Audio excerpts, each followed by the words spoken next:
What's up, YouTube? Welcome back to the channel. I got a couple issues with my white car we got to address, and maybe some stuff that you might want to check out yourself. So if you're interested in that, stick around, hit that like and subscribe, and let's get into it. Just a good old boy, never meaning no harm. Beats all you ever saw, been in trouble with the law. So what's the main issue we got going on right now? I've been driving around on this car for years. You know, it's went from a stock bottom end GT40 with aluminum heads and HCI to just simply, you know, a turbo kit, 351, 363. This car's had a number of engine combos on it. You're never immune to having to go back through and redo stuff. And I know my subframes need to be redone because we're going to eventually do that when we finish the pillar bar. But there's one issue that we have a main safety issue with right now, and it's our steering. Last year, if you've watched the channel enough, you'll know that I've kind of backed off a little bit on the white car when we were racing it. And the reason being is I would have to lift a little bit because I was getting a little bit of drift. And for those of you guys that know about drag racing, you know that, you know, drifting is something that is a big no-go. I mean, I don't want to drift into somebody else's lane, or I don't want to drift off to the side and hit a wall. Need mind you, the white car is still a stick shift car. What I'm trying to do is basically avoid hitting a wall and anything dangerous. So what me and cousin Paul have done in the last couple of days, we've actually recognized that we have an issue. So let me show you what we got going on under the car, what we have actually found. I don't no idea why I've been running this rag joint.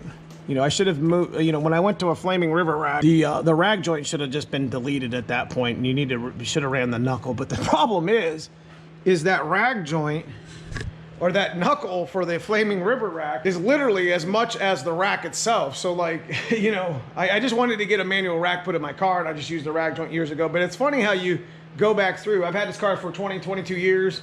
It's funny how you go back through and have to redo some of the stuff that you did back in the day. So as you can see, this rag joint's seen better days. I mean, you can see the knuckles.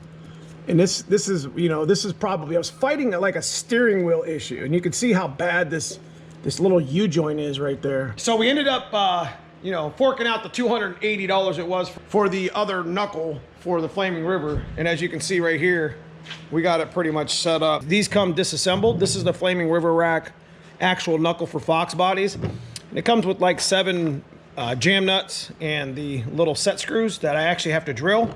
So we're gonna actually get this installed today and then take the white car on a hit, make sure that U-joints or the joints here are phased correctly. And what I mean by that, when you phase them, you have to make it so the knuckles aren't binding up when you're actually, you know, turning the steering wheel.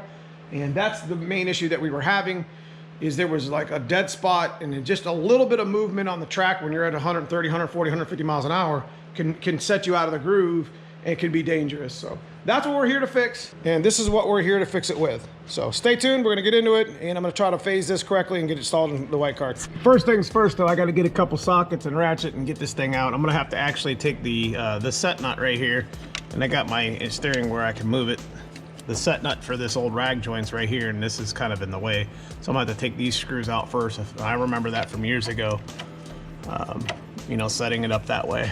But I'm not here to show you how to install this. This is pretty self-explanatory, but I gotta make sure that I get the settings correctly on it, and then we're gonna get this old one out and I'll show you. All right, so I got it loose or whatever. I mean, look, I think my rag joint has seen better days. That's the stuff you got to deal with when you got to go back through your car. But you know what? It'll be right now. You know, we'll take it for a ride, make sure that the steering's kind of straight-ish and it doesn't bind, because that's what I'm worried about. That's what they call about my phasing the knuckle. And we're gonna make sure that it doesn't bind, and we're gonna make sure that our car goes straight. So when we race it tonight, we don't have to worry about it. Maybe, just maybe, we might be able to get into getting our new steering wheel on. So I like the little Grant 13-inch steering wheel, because it gives me a little bit of a, you know, a little bit more room. I should have a detachable one, but I don't. All right, so it looks like we got to custom fit the actual rod. You can see I got the actual 79 to 93 Mustang low profile, you know, the shaft or whatever, but that doesn't mean that it's actually gonna fit. So what we're gonna end up having to do here, make a mark and make this shaft. We gotta take about 2 inches off, it looks like. I got it all the way seated here, and I got it sitting right where I want it with the bolt, so definitely gonna have to set it up. Once we get this cut and flush right here to this knuckle, then we'll be all set to kind of finalize it by sticking it in the vise, drilling my little dimple holes, Loctite and everything and just installing it. So I got the wheels still straight. I'm pretty sure that the steering wheel hasn't moved either. It's definitely not that hard of a job, but you know, you don't want to overcorrect yourself and then get out there and have a sticking point on your steering wheel and then end up you know, putting yourself in a dangerous situation. But that's definitely an item that you guys should be checking. You know, I like to do my, you know, top 10 hazards and whatever in Fox bodies, and the rag joint was one thing I did miss, you know, because this rag gets all torn up. And I've seen these knuckles broken like a U-joint on a drive shaft. So we've got to be careful these days. You know, we got to check these old Mustangs have been sitting out. You know, hey, I got this project car. I think I had one of my subscribers talking about that in my comments. Like, man, we should take $1,000 and go through and change all your bushings and your rag joint stuff and stuff that's wearable just like that. Because, I mean, that might have been installed in 1986 and hasn't been touched since. So let's get back into it. All right, guys, I think we managed to get to the point to where we cut the shaft and we fit the actual you know, the actual knuckle on the car. I'm gonna go over here and show you with my light. We got it nice and set. It sits on the flat side of this rod from the you know, the rack. There's like a little flat side, so I got it phased there, and it's nice and straight. It's nice and flush, like it's supposed to be, about 7/8 into the flush to the knuckle here. And all I got to do is just set this thing up and bring it out. Got to put like a little 1/4-inch drill bit in there to kind of give it a little dimple, and we're gonna put some Loctite on it. Just put it back in, you know, lock it down. Steering wheel is gonna be a little bit off. We're gonna get the car aligned again anyways, or the knuckles the way they're phased kind of threw the alignment off a little bit. So let's get into it. Almost done, and we will be clear of our safety hazard. All right, I got cousin Paul up in there. I think I made my final adjustments. I'm gonna start dimpling. Go ahead. Looks like it moved nice and crisp. Doesn't look like it's binding up. That's what you got to worry about by phasing these binding up. But this is pretty straight. That's not going to bind there. You just got to worry about it here. All right, guys. So I think I got everything set up to where we can be happy with it. You know, I got all the dimple set. I got it all set. This is the type of stuff that you need to do. You need to check for. And you can see it's not moving at all anymore. It was clinking around because of the knuckle joint and because of this was loose, so I put in a different bolt in it that actually properly fit. Sometimes you got to go back through when you had your hands on your car for so many years, and you got to redo some of the stuff that you do.